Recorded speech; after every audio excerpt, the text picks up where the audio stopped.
તો જો હવે સમાન ચુંબકીય ક્ષેત્રમાં પ્રવાહધારિત ગૂંચળા પર લાગતું ટોર્ક. પ્રવાહધારિત ગૂંચળું એટલે એક ચુંબકીય ડાયપોલ છે.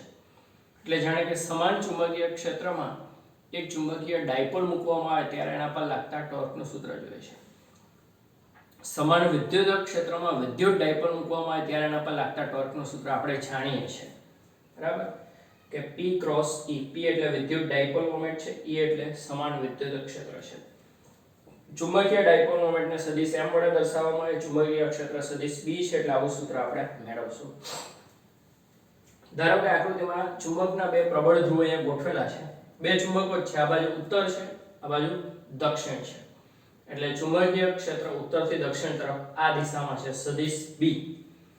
એમાં એક લંબચોરસ ગૂંચળું મૂકવામાં આવ્યું છે. અત્યારે લંબચોરસ પ્રવાહધારિત એક લૂપ છે, માની લો ABCD. હવે એની આજે બાજુનું માપ છે તે B છે અને આજે બાજુનું માપ છે તે A છે. તો આ ચારે ચાર બાજુઓ છે એમાંથી I જેટલો પ્રવાહ વહે. એ બેટરી સાથે જોડેલ છે, બેટરીના ધન ધ્રુવમાંથી પ્રવાહ I આ રીતે વહી રહ્યો છે અને પાછો બેટરીના ઋણ ધ્રુવમાંથી દાખલ થઈ જશે. તો બાજુનું માપ B છે, I જેટલો પ્રવાહ છે, તો IB એક પ્રવાહખંડ થયો છે. B તીવ્રતાના ચુંબકીય ક્ષેત્રમાં મૂકેલ છે. તેના પર લાગતું ચુંબકીય બળ કેટલું? તો અહીંયા ચાર પ્રવાહખંડનો વિચાર કરવો પડશે ને. તો જો AD અને BC એના માટે પ્રવાહખંડ અને ચુંબકીય ક્ષેત્ર B એક જ દિશામાં છે. એટલે θ0 sin0 0 થાય એટલે એના પર લાગતું બળ શૂન્ય થઈ જશે. તો AD અને BC બાજુ પર લાગતું બળ શૂન્ય છે. કયું બળ? તો F બરાબર I L ક્રોસ B અનુસાર. I એટલે પ્રવાહ, L એટલે બાજુનું માપ અને B એટલે ચુંબકીય ક્ષેત્ર. તો આ બંને માટે θ0 થવાથી ચુંબકીય બળ શૂન્ય છે. તો આપણે આ બેનો વિચાર કરવાનો રહેશે. એમાં પહેલા ધારો કે AB બાજુની વાત કરીએ. તેનો પ્રવાહખંડ BI, L ની જગ્યાએ માપ B લેવામાં આવેલું છે. તો IB છે, ચુંબકીય ક્ષેત્ર કેપિટલ B આ બાજુ છે. તેના પર લાગતા બળનું મૂલ્ય એટલે હકીકતમાં બળ સદિશ F1 એટલે I સદિશ B ક્રોસ કેપિટલ B થાય. પણ એમાં B અને B બંને લંબ રૂપે છે, જોઈ શકાય છે. આ સ્મોલ b અને આ કેપિટલ B. એટલે θ 90 છે, sin 91 એટલે બળનું મૂલ્ય આટલું આવશે. પણ બળની દિશા કઈ આવશે? જો પહેલો સદિશ સ્મોલ b છે અને બીજો કેપિટલ B છે, તો આંગળીઓને પહેલા સદિશની દિશામાં એવી રીતે રાખો એટલે ખરેખર પ્રવાહની દિશામાં કે બીજા સદિશ તરફ વાળી શકો. અંગૂઠું અંદર તરફ જાય છે, તો આ બળની દિશા અંદર તરફ આવે છે. એ જ રીતે CD માટે બળનું મૂલ્ય આટલું જ આવશે, કારણ કે બંનેમાંથી વહેતો પ્રવાહ સમાન છે, બંનેની લંબાઈ સમાન છે, ચુંબકીય ક્ષેત્ર સમાન છે. આટલું જ આવશે. પણ ફરક એટલો કે એમાં પ્રવાહની દિશા ઉલટાઈ જાય છે, એટલે સદિશ B ની દિશા ઉલટાઈ જશે. એટલે ચુંબકીય ક્ષેત્ર બહાર, એટલે ચુંબકીય બળ બહાર તરફ આવશે. તો આના પર લાગતું ચુંબકીય બળ અંદર તરફ છે, આના પર લાગતું ચુંબકીય બળ બહાર તરફ છે. તો આ બંને બળો છે સમાન મૂલ્યના છે, પરસ્પર વિરુદ્ધ દિશાના પણ છે, પરંતુ એક રેખસ નથી. અહીંયા આ દિશામાં બળ લાગે છે અને અહીંયા આ દિશામાં બળ લાગે છે. સમાન મૂલ્યના વિરુદ્ધ દિશાના, પરંતુ એક રેખસ ન હોવાથી બળ યુગ્મની રચના કરે છે. અને બળ યુગ્મની ચાપ માત્રા એટલે ટોર્ક થશે. બંનેના ટોર્કનો સદિશ સરવાળો. અહીંયા ધારો કે કેન્દ્ર છે, તો પહેલા આપણે ધારો કે આ જે F1 છે એને કારણે ટોર્ક મેળવીએ. તો આનો ઉપરથી જોવામાં આવે તો આ રીતનો વ્યૂ આવશે. આટલું માપ A છે એટલે A/2 થશે, A/2 થશે. તો આ માપ A/2 છે. બળનું સંદર્ભ બિંદુથી લંબ અંતર A/2 અને બળનું મૂલ્ય છે IBB F1. એ જ રીતે આના માટે લંબ અંતર છે A/2, બળનું મૂલ્ય છે F2 IBB. એટલે F1 A/2 F2 A/2 એટલે કે F1 F2 ના મૂલ્ય તો સરખા જ છે, એટલે કોઈ F1 રાખો તો F1 A થઈ જશે. અને F1 ની કિંમત છે BIB. હવે A * B લંબાઈ ગુણ્યા પહોળાઈ એટલે ક્ષેત્રફળ થઈ જશે. તો ABI થશે ટોર્ક. કેપિટલ A એટલે લંબાઈ ગુણ્યા પહોળાઈ, લંબચોરસનું ક્ષેત્રફળ દર્શાવે છે. તો આટલું ટોર્કનું મૂલ્ય મળે છે. હવે અહીંયા તો એક સામાન્ય કિસ્સો લીધેલો છે કે આ જે સમતલ છે ને એ ચુંબકીય ક્ષેત્રમાં જ મૂકેલું છે, ચુંબકીય ક્ષેત્રની દિશામાં. राधे कृष्ण की ज्योति अलौकिक तीनों लोक में छा. તો અહીંયા જે ચુંબકીય ક્ષેત્ર છે, ચુંબકીય ક્ષેત્રના સમતલની અંદર જ ABCD ગૂંચળું મૂકવામાં આવેલું છે. અહીંયા જોઈ શકાય છે. એક ખાસ કિસ્સો છે. તારો ક્ષેત્રફળ સદિશ લંબ રૂપે બહાર આવતી દિશામાં આવશે. જ્યારે એવું બને કે આ ગૂંચળું છે ચુંબકીય ક્ષેત્ર સાથે અમુક ખૂણો બનાવતું હોય ત્યારે શું થશે? એનો ક્ષેત્રફળ સદિશ છે ચુંબકીય ક્ષેત્ર B સાથે કંઈક ખૂણો θ ખૂણો બનાવે છે, ત્યારની પરિસ્થિતિનો વિચાર કરીએ જે અહીંયા દર્શાવવામાં આવે છે. તો ત્યારે તમને શું થશે કે આ જે BC અને AD બાજુ છે એ એક્ઝેક્ટલી B ની દિશામાં નથી, કેપિટલ B ની દિશામાં, એટલે θ 0 ન હોવાથી આ બંને બાજુઓ ઉપર પણ બળ લાગશે કે BC અને AD પર પણ બળો લાગશે, પણ એ સમાન મૂલ્યના અને વિરુદ્ધ દિશાના હશે. પરંતુ એક રેખાસ્થ હોવાને કારણે આના પર આ દિશામાં બળ લાગશે, આના પર આ દિશામાં બળ લાગશે, સમાન મૂલ્યના પરસ્પર વિરુદ્ધ દિશાના, પરંતુ એક રેખાસ્થ હોવાને કારણે બળ યુગ્મની રચના કરી શકશે નહીં. જ્યારે AB અને CD છે એના પર લાગતા બળો પણ સમાન મૂલ્યના આગળની જેમ પરસ્પર વિરુદ્ધ દિશાના છે, F1 F2 IBB, પરંતુ એ એક રેખાસ્થ નહીં હોય. આના પર આ તરફ બળ લાગશે, આના પર આ તરફ બળ લાગશે, આગળની માફક છે. એક રેખાસ્થ ન હોવાથી બળ યુગ્મની રચના કરે છે. બળ યુગ્મની ચાક માત્રા એટલે ટોર્ક થશે, પણ અહીંયા થોડો ફરક પડશે કે અહીંયા જે બળો છે બળો વચ્ચેનું લંબ અંતર છે એક્ઝેક્ટલી A થાય છે. બે બળો વચ્ચેનું લંબ અંતર A થાય છે, અથવા સંદર્ભ બિંદુથી બંને બળોનો અલગ અલગ વિચાર કરો તો A/2 થાય છે. જ્યારે અહીંયા આ જે લંબચોરસ છે ત્રાંસુ હોવાને કારણે લંબ અંતર બદલાઈ જાય છે. આ માપ A છે, આ માપ A/2 છે, આ A/2 છે, પરંતુ આ માપ A/2 નથી, લંબ અંતર. ધારો કે ક્ષેત્રફળ સદિશ છે એ B સાથે θ ખૂણો બનાવે છે. અહીંયા ખૂણો θ છે. જો અહીંયા ખૂણો θ હોય તો આ જે ખૂણો થશે તે 90 - θ થશે.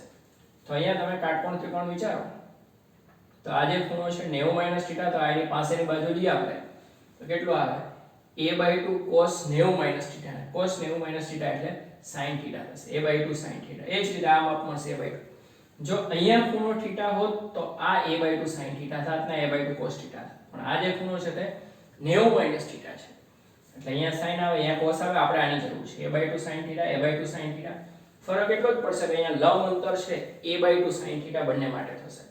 F1 * A/2 sin θ, F2 * A/2 sin θ. F1 ને F2 તો સરખા જ છે, એટલે F1 A sin θ થઈ જશે, અને F1 ની કિંમત છે IB કેપિટલ B. હવે સ્મોલ a * સ્મોલ b એટલે ફરી એક વખત ક્ષેત્રફળ થશે, એટલે IAB sin θ થશે.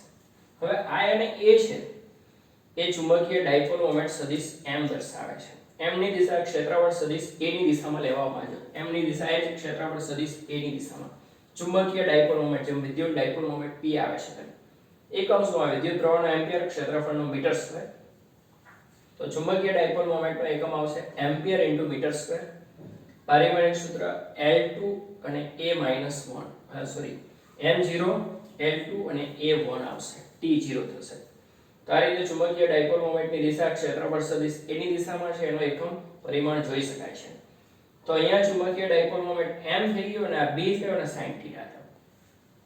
તો આ એક સદિશ છે, આ બીજો સદિશ છે, બંને વચ્ચેનો ખૂણો θ છે અને sin આવે છે, એટલે આને સદિશ સ્વરૂપે લખો તો સદિશ τ બરાબર સદિશ m ક્રોસ સદિશ b લખવામાં આવશે.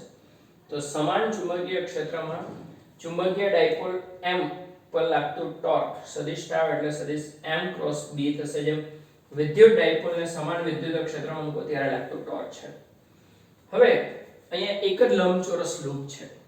આ n લંબચોરસ લૂપ પાસે ગોઠવેલા હોત, ગૂંચળું હોત, આંટાની સંખ્યા n હોત, તો દરેકને કારણે લાગતું ટોર્ક સમાન મળે, કુલ ટોર્ક n ગણું થઈ જાય. તો એવા સંજોગોમાં ચુંબકીય ડાયપોલ મોમેન્ટ m છે ને એ જ n ગણી થઈ જાય, એટલે અહીંયા જ n આવી જાય, અહીંયા પણ n આવે.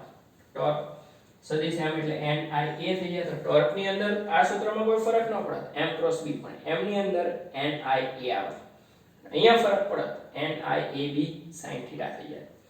તો આ રીતે ચુંબકીય ક્ષેત્રમાં ટોર્ક સમજી શકાય છે ડાયપોલ પર. હવે આ ટોર્કને કારણે ડાયપોલનું ભ્રમણ થશે.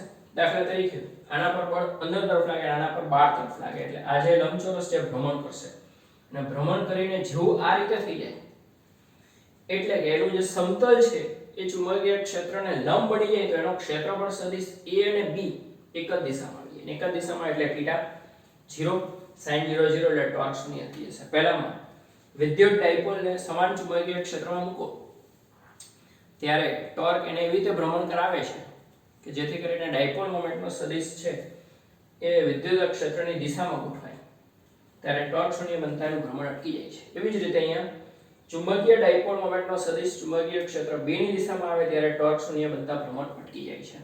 એટલે વિદ્યુત ડાયપોલ અને ચુંબકીય ડાયપોલ પોતપોતાના સમાન ક્ષેત્રમાં એની વર્તણૂક સમજી શકાય છે.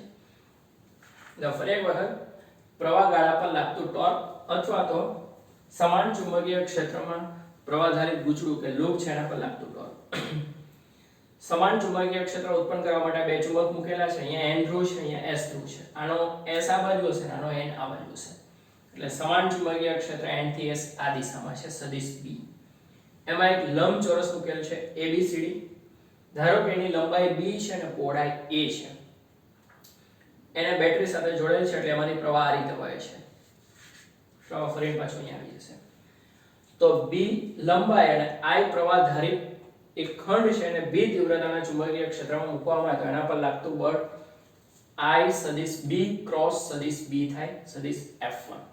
મૂલ્ય IBB sin 90 કારણ કે સ્મોલ b અને કેપિટલ B લંબ રૂપે છે sin 91 થાય એટલે બળનું મૂલ્ય આટલું આવશે. AB બાજુ માટે CD બાજુ માટે પણ બળનું મૂલ્ય આટલું જ આવશે પણ દિશા મેળવીએ તો આંગળીઓને પહેલા સુધી સ્મોલ b ની દિશામાંથી કેપિટલ B ની દિશામાં ઘુમાવો તો અંગૂઠો અંદર તરફ જાય છે જ્યારે અહીંયા અંગૂઠો બહાર તરફ આવશે. અહીંયા તમારે આંગળીઓને આ રીતે રાખવી પડશે નીચે તરફ છે એટલે અને ચુંબકીય ક્ષેત્ર B ની દિશામાં ઘુમાવો એટલે અંગૂઠો બહાર તરફ આવશે. એટલે આ બંને પર લાગતા બળો સમાન મૂલ્યના વિરુદ્ધ દિશાના પણ એક રેખસ્થ ન હોવાથી બળ યુગ્મની રચના કરે છે. જ્યારે આ બંને પર લાગતા બળો તો શૂન્ય જ છે. બળ યુગ્મ ટોર્ક બંને બળો ને કારણે લાગતા ટોર્કનો સદિશ સરવાળો અથવા ડાયરેક્ટ બી લઈ શકો. બેમાંથી કોઈ એક બળનું મૂલ્ય અને બે બળો વચ્ચેનું લંબ અંતર. કોઈ એકનું મૂલ્ય એટલે IB થશે અને લંબ અંતર A થશે એટલે છેલ્લું પરિણામ તો આ જ આવશે. બેના અલગ અલગ કરો તો F1 લંબ અંતર A/2 છે, F2 લંબ અંતર A/2 છે. F1 ને F2 સરખા છે એટલે F1A. F1 ની કિંમત મૂકી સ્મોલ a અને સ્મોલ b લંબાઈ ગુણ્યા પહોળાઈ એટલે ક્ષેત્રફળ A થઈ ગયું. હવે અહીંયા તો આ જે લંબચોરસ છે એક્ઝેક્ટલી ચુંબકીય ક્ષેત્રની દિશામાં જ છે લંબચોરસ. માની લો કે આ લંબચોરસ છે ચુંબકીય ક્ષેત્ર B ની દિશામાં છે એટલે એનો ક્ષેત્રફળ સદિશ A જે છે ચુંબકીય ક્ષેત્ર B સાથે 90 નો ખૂણો બનાવે છે. sin 91 છે એટલે અહીંયા સિમ્પલ ABI આવે છે જ્યારે અહીંયા ABI sin θ આવે છે. તો આ બીજો કિસ્સો વિચારીએ. આ તો સરળ કિસ્સો છે. અહીંયા આ જે સમતલ છે માની લો કે આ બે ચુંબકના ધ્રુવો છે એટલે ચુંબકીય ક્ષેત્ર આ દિશામાં છે તો એક્ઝેક્ટલી આમ નથી મૂકવાનું પણ સેજ આમ ત્રાસું મૂકવાનું છે. તો એનો ક્ષેત્રફળ સદિશ લંબ રૂપે બહાર આવતી દિશામાં આવશે.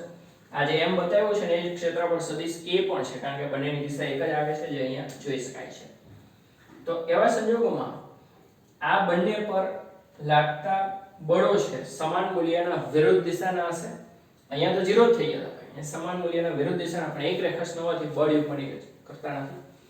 એક રેખાંશ હોવાથી બળ યુગ્મની રચના કરી શકતા નથી. કે BC અને AD પર લાગતા બળો સમાન મૂલ્યના વિરુદ્ધ દિશાના અને એક રેખાંશ છે માટે એનાથી કોઈ ટોર્ક ઉત્પન્ન નહીં થાય. જ્યારે આ બંનેને કારણે લાગતા બળો સમાન મૂલ્યના વિરુદ્ધ દિશાના પણ એક રેખાંશ નથી એટલે બળ યુગ્મની રચના કરે છે.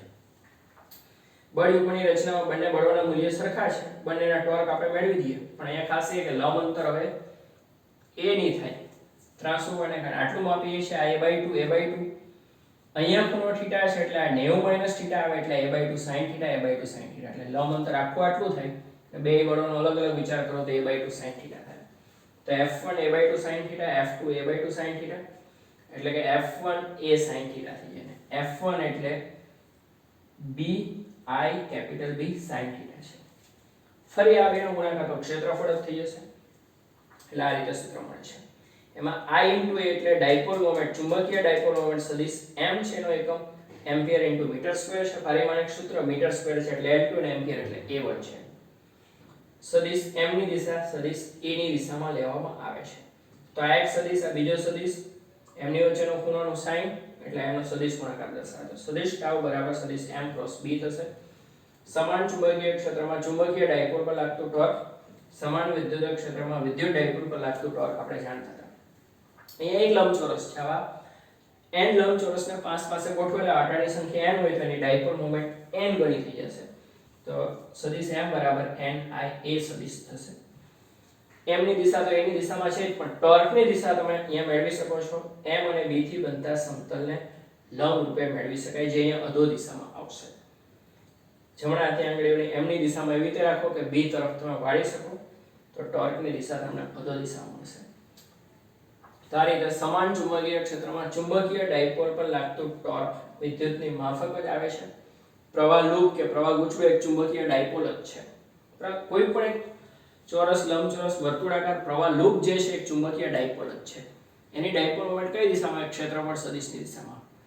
પ્રવાહની દિશામાં આંગળીઓને ઘુમાવો તો અંગૂઠો જે દિશામાં જશે એ જ ક્ષેત્રફળ સદિશ કેપિટલ A ને જ ડાયપોલ મોમેન્ટ સદિશ m થશે. જેમ વિદ્યુતમાં ધન વિદ્યુતભારમાંથી ક્ષેત્રરેખા બહાર નીકળે, ઋણ વિદ્યુતભારમાં દાખલ થાય, એમ એક જ પ્રવાહ લૂપ છે, આ બાજુ ચુંબકીય ક્ષેત્ર બહાર નીકળે છે તો આ બાજુ દાખલ થાય છે. પણ આ બે ધ્રુવોને છૂટા નહીં પાડી શકો, ચુંબકીય ધ્રુવોનું સ્વતંત્ર અસ્તિત્વ મળતું નથી.